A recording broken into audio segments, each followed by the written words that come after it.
E aí, gente, vamos lá ao terceiro vídeo. Se você já estudou sobre gramática, ouviu minha fala sobre o que é gramática, leu ali um pouquinho sobre as classes de palavras, né? Você vai lembrar que a gramática está aí para servir de base aos nossos usos linguísticos, correto? Pensando nisso, trouxe aí um dos conteúdos mais enigmáticos, né? Que às vezes causa mais dúvida aos alunos, principalmente na escrita, que é quando nós falamos de concordâncias, tá? Primeiramente, vamos ao conceito. Se nós pensarmos em concordância, vamos lembrar do verbo concordar, é algo que soa na mesma direção, correto? Então, vamos pensar o seguinte, que quando falamos de concordância nominal e verbal, nós vamos precisar pensar em um elemento principal e vamos pensar nos elementos que são ligados a esse principal, tá? E eles devem estar em harmonia, tá, gente? É isso que vocês têm que colocar na cabecinha. Vamos pensar aí que concordância é uma maneira de você formalizar textos, atender à gramática culta, mas também às nossas situações mais formais. Todo mundo quer fazer bons usos na escrita, não é? Todo mundo participa de situações, de eventos em que você precisa fazer usos mais formais. Correto? Então, o que acontece? A concordância vai te ajudar a escrever melhores textos, a se expressar de uma maneira mais formal, tá? É um conteúdo que eu vejo assim bem necessário de ser falado, porque na prática da escrita muita gente tem dificuldade. E às vezes é simplesmente falta de você prestar um pouco mais de atenção naquilo que você está escrevendo, na maneira como você está escrevendo. O primeiro tópico é pensar em concordância nominal. Vamos voltar lá no material anterior, lembrar o seguinte, que nós temos algumas classes de palavras que são usadas para nomear. Exemplo disso é o substantivo, refere-se a nome, por isso que se chama concordância nominal. Entendam o seguinte, que dentro da concordância nominal, nós vamos ter sempre um nome, né? Esse nome que estará no centro, né, da nossa frase é um substantivo, certo? É um substantivo.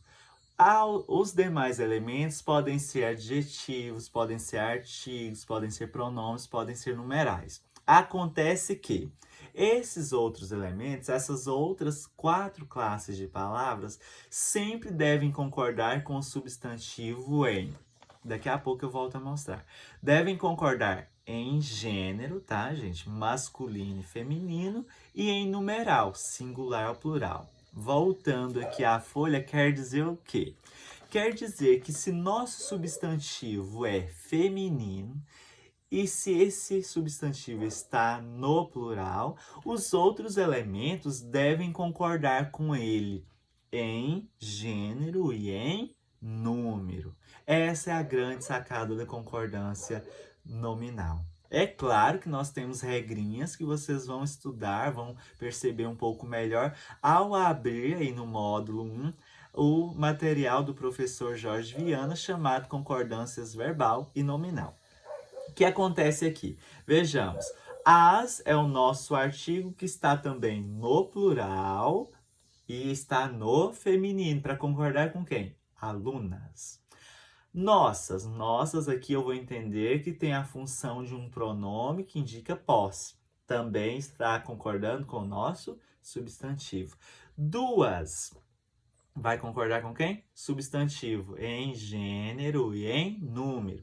Melhores, né? Adjetivos. É um adjetivo que, pela ordem aqui, nesse caso, tá?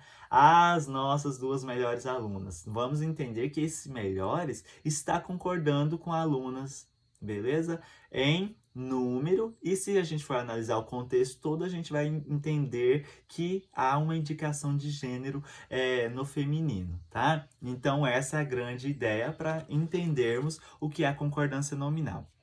Quando vocês forem para o material de vocês, vocês vão perceber algumas regrinhas específicas. A gente tem várias para concordância e nós só conseguimos dominá-las estudando, lendo, né? Às vezes vai ser preciso realmente estudar regrinhas. A gente pensa que, vamos pegar ali a palavra é proibido, né? Lá no material, vocês vão observar no exemplo o seguinte. Professor, é correto, né, é formal, é adequado eu dizer é proibido entrada? É correto. Agora, se você perceber lá em uma plaquinha, é proibido a entrada. Já vai ter um equívoco aí. Por quê? Se a palavra entrada estiver acompanhada, melhor dizendo, pelo a, o que tem a acontecer com a palavra proibido? Ela tem que ir para o feminino. Aí o ideal seria: é proibida a entrada de menores nessa festa, tá? Acontece muito isso em placa de festa. Aí se a galera colocou lá é proibido entrada, quer dizer que está fugindo, está contrariando as regras de concordância nominal, né? É bom beber cerveja, né? É bom cerveja, é bom água. Tá correto, professor? Está correto, né? É um uso formal. Agora, se eu disser a cerveja é bom, a cerveja é boa? Boa, porque nesse caso eu usei um azinho lá anteriormente. Então, vocês têm que fazer certas observações.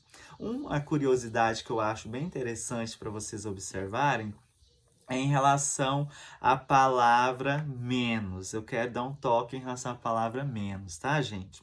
Olha, menos existe sim, por quê? Porque pessoas falam assim, usam assim. Lembra daquelas pessoas que usam a gramática internalizada? Pois bem, é algo que faz parte da variação linguística. É claro que vocês, na situação de acadêmicos, devem policiar um pouco mais. A sociedade até exige que vocês monitorem mais, né?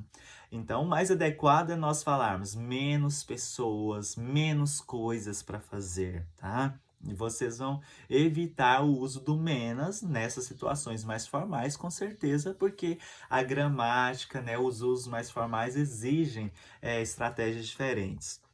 Eu quero chamar a atenção também a vocês em relação ao uso do obrigado.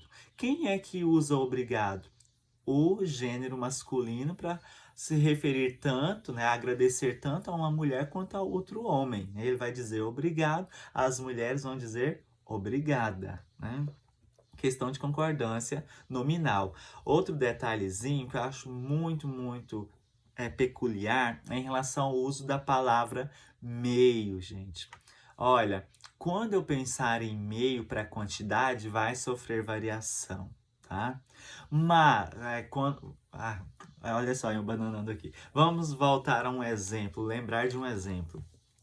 Meia hora. Nesse caso, é normal, está adequado você usar meia, porque você está se referindo à quantidade. Em relação à hora, né? Meio-dia e meia. Essa é a forma padronizada de se dizer. Agora, quando você pensar no meio na condição de advérbio, ele não vai sofrer essa flexão de gênero. O adequado é você falar: eu estou meio cansada. Esse meio corresponde à expressão um pouco cansada. Se tem dúvida, até faça esse joguinho aí na sua cabeça, né? Meio quer dizer um pouco. Ah, tá. Então, nesse caso, ele não vai sofrer variação, professor. Não vai, porque ele teria a função de advérbio. Além desses detalhes que eu acabei de mencionar, peço que vão ao material e deem uma lida, uma analisada nos principais critérios da concordância nominal. Se você domina os principais critérios da concordância nominal, você vai saber se expressar mais formalmente, tanto na fala quanto na escrita. Até a concordância verbal, gente.